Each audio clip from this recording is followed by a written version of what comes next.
Frank Luntz is a very well-known Republican pollster. Now, he's the guy that would always come up with these Orwellian names to sort of trick people into supporting Republican policies. You know, like things like the Puppies and Freedom Act that actually like throws people in jail or something like weird stuff like that. He'd be like, oh, no, let's rebrand that, right? So let's rebrand, predatory capitalism, for example, our style of predatory capitalism, into free markets. So that, everybody likes freedom, right? Everybody likes free markets.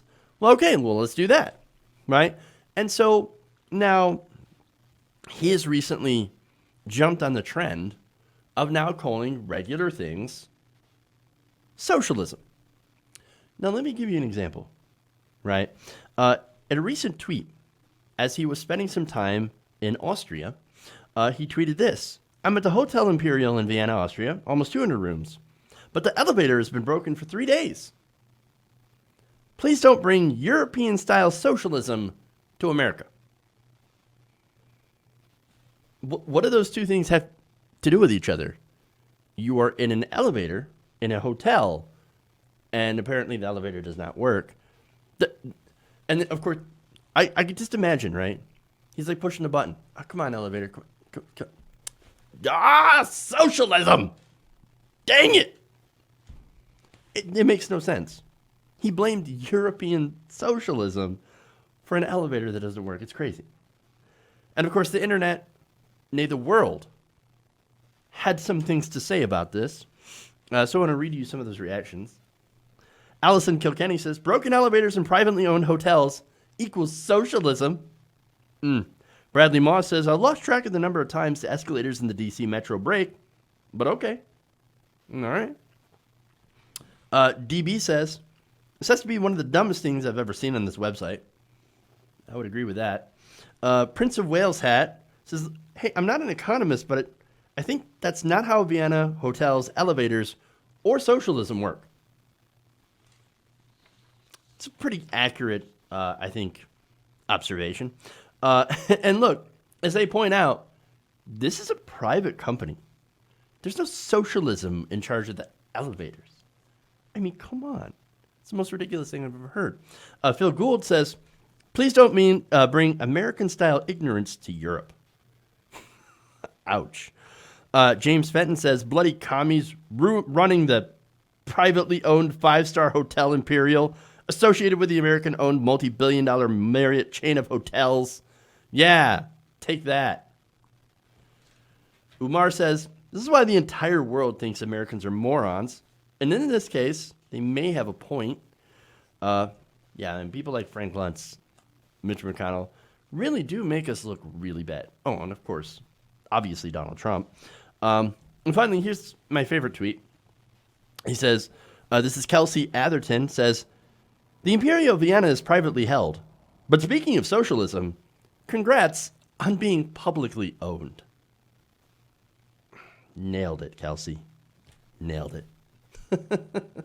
I'm telling you, man, the Republicans, they have resorted to calling everything, even nonsensical things, socialism. Now, why would they do that? Well, okay, before I get to that, let me give you one more crazy example. Here, right? During an interview on Fox News Sunday, Senate Majority Leader Mitch McConnell said that giving statehood to Washington, D.C. and Puerto Rico would lead to what he called full-bore socialism. Let me give you the quote here. Quote, they plan to make the District of Columbia a state that would give them 2 new Democratic senators. Puerto Rico a state, give them 2 more Democratic senators. They plan to expand the Supreme Court.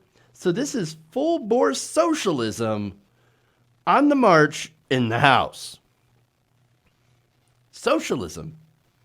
Hey, actually giving people representation in both Columbia, the District of Columbia, I should say, and Puerto Rico. Socialism. Wow, man. But here's why they do this, right? Because the Republican Party has no plans. They have no policy. They have nothing. The only thing that they do, and this is the only reason the Republican Party, as of now, exists, is to give tax cuts for the rich and to break government so they can privatize it. That's it.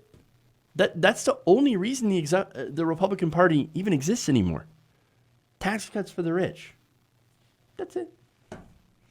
And so when you have nothing, like they don't have a plan on how to give more people health care.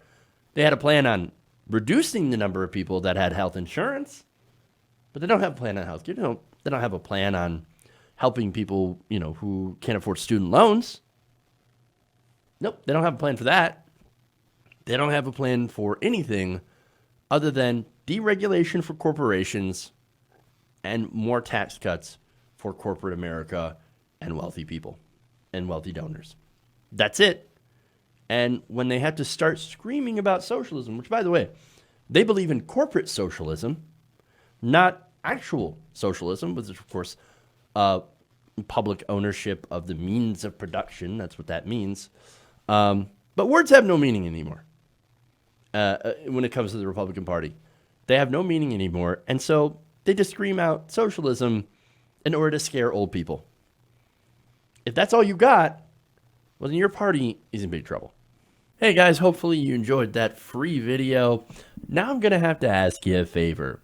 Between the demonetization and the YouTube algorithm messing around with view counts, etc., we're having a hard time adjusting to the new YouTube reality, which is where you guys come in. See, we have a Patreon, patreon.com/TYTNation, set up to help us rely on you guys, the viewers, instead of big corporate ads. Look, you know the show. You know I'm not in favor of big corporations anyway. So help us transition away from relying on the ad model to pay the bills and sign up to be a patron, patreon.com/TYTNation. That goes a long way to help us keep the lights on. And you guys will know that you're supporting independent progressive media.